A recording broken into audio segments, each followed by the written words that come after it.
दिल से स्वागत है आपका आज के इस वीडियो में। नमस्कार, मेरा नाम है डॉक्टर स्नेहल कुमार रहाणे। मैं एक आयुर्वेद चिकित्सक और पंचकर्मा एक्सपर्ट हूँ और हमारी इस यूट्यूब चैनल पर चल रही है सीरीज डोंट से वेट।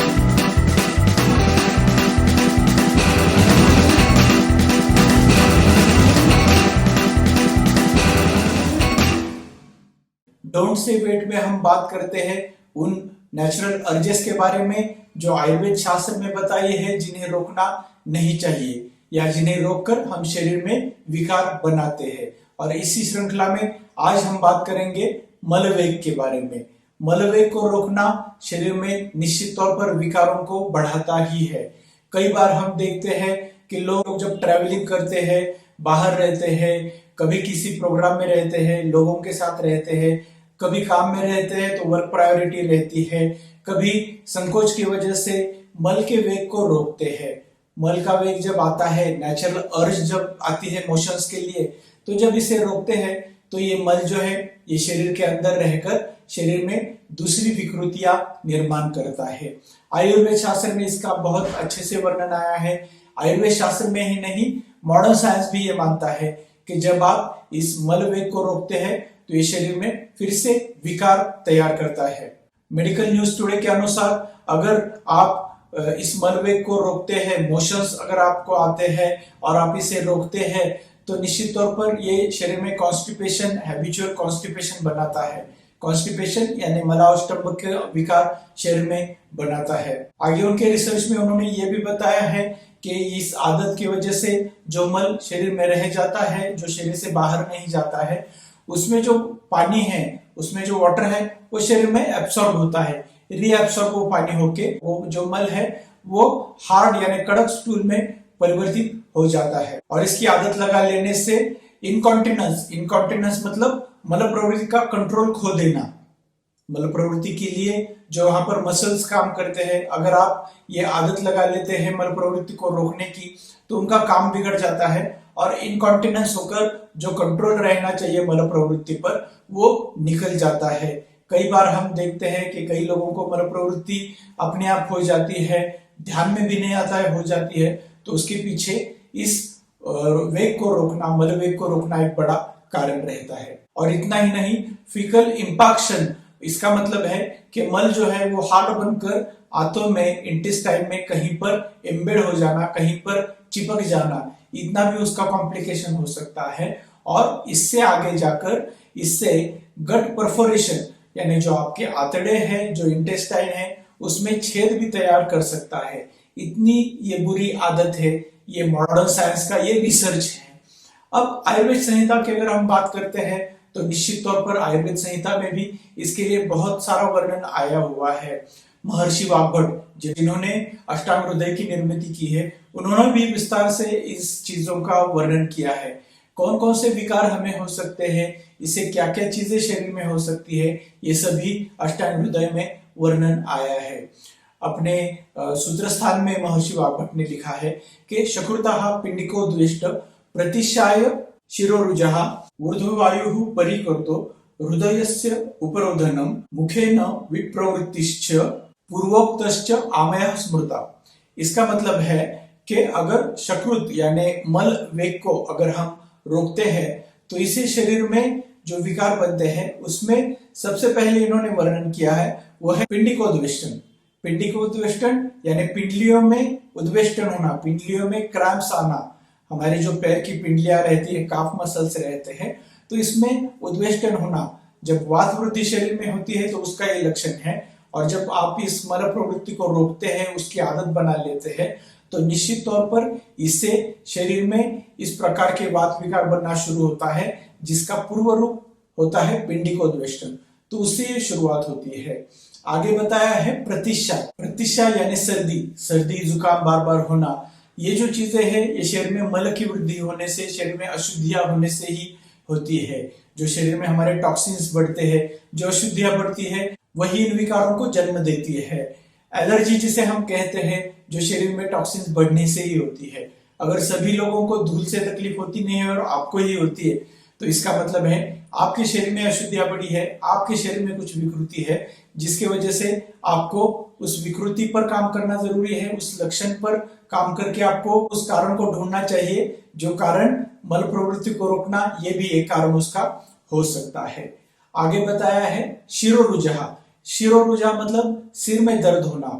कई बार हम देखते हैं पुराना सिर दर्द होता है, अलग अलग इन्वेस्टिगेशंस करते हैं, उसमें उसका कारण ध्यान में नहीं आता है, तो मल प्रवृत्ति को रोकना ये उसका कारण होता है। जो मल प्रवृत्ति को रोक के शरीर में वात दृष्टि होती है, पित्त दृष्टि होती है, जब ये अशुद्धियां शरीर से बाहर नहीं जाती है तो ये खून में अशुद्धियां मिलकर भी इस प्रकार का सिर दर्द, माइग्रेन जिसे कहते हैं, इस प्रकार का भी सिर दर्द तैयार करती है। तो इसलिए मल प्रवृत्ति को रोकना शरीर में विकार ही बढ़ाता है, तो इसे नहीं रोकना चाहिए। आगे बताया है ऊर्ध्व वायु। ऊर्ध्व वायु यानी वायु जो है वो ऊर्ध्व दिशा में परिवर्तित होता है। जो अधोवायु है, जो वायु, जो गैसेस नीचे से पास होना जरूरी है, वो ऊर्ध्व दिशा में आता है। जब एक रोड ब्लॉक होता है तो ट्रैफिक दूसरे रोड से जाता है। उसी प्रकार अगर आप अधोवायु को रोकेंगे, मल प्रवृत्ति को रोकेंगे, तो ये अधोवायु को भी रोकेगा और इस वायु की दिशा को ऊर्ध्व कर देगा। तो जब ये ऊर्ध्व वायु होता है तो इससे डकार आना, गैसेस आना, पेट फूल जाना, ये भी तकलीफें इससे हो सकती है। और आगे बताया है परिकर्तिका। परिकर्तिका जिसे फिशर कहते हैं हम, जब पाइल्स की शिकायत होती है, बवासीर की शिकायत होती है, तो जब हार्ड स्टूल होता है, हार्ड स्टूल जब पास होता है, जो मल प्रवृत्ति सख्त बनती है, आप जब इसे प्रेशर देते हैं तो ये मल प्रवृत्ति की जो जगह है वहां पर कहीं चीरा पड़ता है, कहीं पर वो जगह फट जाती है और वहां से खून आना शुरू होता है, जिसे परिकर्तिका कहा जाता है या जिसे मॉडर्न साइंस फिशर कहता है। तो इस फिशर का भी एक कारण है मल प्रवृत्ति को बार बार रोकना।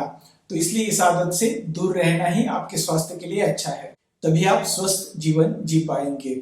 आगे बताया है हृदय से उपरोधन। हृदय से उपरोधन मतलब हृदय का उपरोधन, हृदय में रोध तैयार होना, हृदय में बांध तैयार होना, जो खून की गुठलियां हृदय में बनती है, जिसे हम हार्ट अटैक करके पहचानते हैं या मायोकार्डियल इंफार्क्शन हम जिसे कहते हैं। तो वो क्या है? जब आप इस मलवेग को रोकते हैं, मलवेग को शरीर से बाहर नहीं जाने देते हैं, तो ये मल पूरे शरीर में फैल जाता है। आपके खून के द्वारा ये शरीर में फैलता है। मॉडर्न साइंस जैसे कहता है कि इसका पानी शरीर में एब्सॉर्ब हो जाता है, तो ये पानी फिर से शरीर में अशुद्धियां फैलाता है और यही अशुद्धियां खून में बढ़कर खून में रोध निर्माण करती है, खून में ब्लॉकेजेस निर्माण करती है। जो हार्ट में ब्लॉकेजेस होते हैं वो खून में बढ़ी हुई अशुद्धियां होती है, जिसे कोलेस्ट्रॉल भी हम कहते हैं। तो अगर ये मल प्रवृत्ति आप बार बार रोकेंगे तो ये आपके हृदय के लिए भी अच्छा नहीं है, इसमें भी ये रोध निर्माण कर सकता है, इसमें आपके खून की गुठलियां भी निर्माण कर सकता है। और आखिर में बताया है मुखेन विट प्रवृत्ति। मुखेन मुख से, मुंह से विट प्रवृत्ति, विट यानी मल प्रवृत्ति होना, मल प्रवृत्ति यानी अशुद्धियों की प्रवृत्ति। जब ये आप आदत बना लेते हैं मल प्रवृत्ति को रोकने की, तो ये मल शरीर में पूरे फैल जाता है और ये कहीं ना कहीं रास्ता ढूंढकर मुख के द्वारा शरीर से बाहर निकल आता है। तो इससे उल्टी हो जाना, मल जो है ये उल्टी द्वारा शरीर से बाहर निकल जाना, उल्टी होना, कड़वी उल्टी होती है, खट्टी उल्टी होती है, ये क्या है? ये शरीर में बढ़ी हुई अशुद्धियां ही है जो ये शरीर से बाहर निकलती है। तो इस प्रकार ये मल शरीर से बाहर निकल जाता है। इसलिए मल वेग को आप रोकेंगे तो इस प्रकार से शरीर में बहुत सारी अशुद्ध सुविधाएं और बहुत सारे विकारों को लेकर आता है। और इतना ही नहीं, आगे बताया है पूर्वोक्त अमेय अस्मृता। इसका मतलब है पूर्वोक्त, पूर्व इससे पहले जो विकार बताए हैं, जो हमने पिछले भाग में देखा, जो वात विकार को या वात वेग को रोककर जो विकार होते हैं, वो सभी वेग अधोवात को जो रोकने से विकार होते हैं, वो सभी विकार मल प्रवृत्ति को रोकने से भी होते हैं। उसका लिंक हम यहाँ पर दे रहे हैं, आप उसे भी अच्छी तरह से देख लीजिए और समझ लीजिए इन नेचुरल अर्जेस को रोकना कितना शरीर के लिए हानिकारक हो सकता है, कितने विकार शरीर में ये निर्माण कर सकता है। इस चैनल के माध्यम से तो हम आयुर्वेद का प्रचार और प्रसार करते रहे।